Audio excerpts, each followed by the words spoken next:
Hey there, hi there, ho there, fun food fans. We are back again today with our Little Sous. Say hi to everybody, sir. Hey! And we've got one more special technique that we're going to demonstrate for you today before we get into our final recipe for the week, our holiday spiced bread pudding. And what are we going to get cracking on today, sir? Eggs. That's right. But we're not just going to crack any old eggs any old way. We have a special 3-bowl method for cracking and separating eggs. And that's what our Little Sue is going to show you right now. Isn't that right, sir? All right, so tell us, what do we start with and what do we do? Start? You need to have an egg. Well, if we're doing egg cracking, obviously you gotta have an egg. All right, so what do we do with that egg, sir? Find something to crack it on. Preferably, I use the table. We like a flat surface to help prevent eggshells from getting into your egg, okay? Put your 2 thumbs here, over a bowl, and try and pull them apart. It's okay if the eggshell cracks. All right, so you can see he has cracked the entire egg into the first bowl. And why do we have the whole egg inside the bowl here, sir? Let me show you.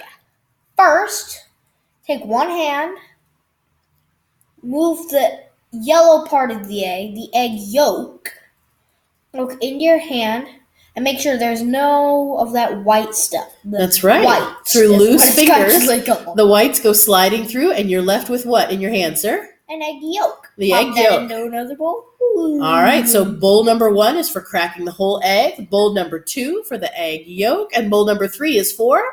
The whites. The egg whites. All right, so go ahead and demonstrate for us one more time, if you would, please.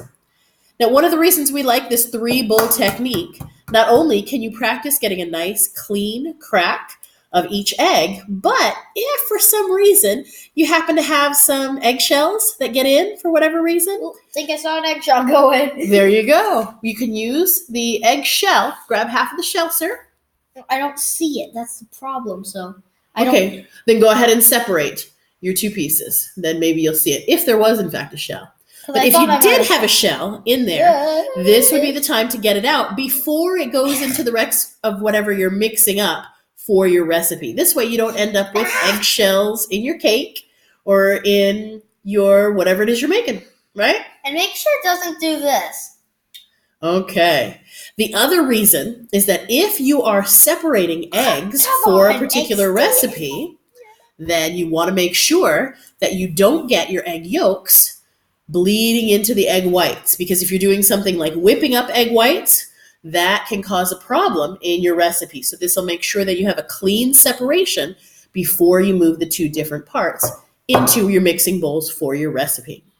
So for the recipe that we're making this week, our holiday spiced bread pudding, we are actually going to be using a combination of whole eggs and separated egg yolks.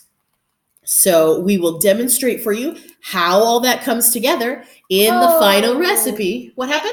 It cracked. That's okay. In this case, we're going to be using some whole eggs in our recipe, so we will go ahead and leave that there in that bowl for right now, and we will come back. We will come back again later so we can show you exactly how we're using all of these eggs in our holiday spiced bread pudding. And what else are we celebrating with all these wonderful holiday flavors this week, sir? Christmas? Christmas is coming, but that's still a few weeks away. My birthday? Yeah, that one has already passed, and yeah, we can continue to celebrate all month long. But what's the reason for sharing all this cool stuff with everybody? That's that thing called knowledge. It's called a book. Oh, that's right. What's the title of the book, sir? My Life as a World Schooler, so fun. All right. And so, as a part of the demonstration of all the things that he has been learning as a world schooler, we are whipping up some of our favorite holiday recipes for you. Be sure to check out the book over on our website, ourkitchenclassroom.com, and we will be back again with the remainder of our holiday spiced bread pudding tomorrow. So see you later, everybody. See ya. Fist bump.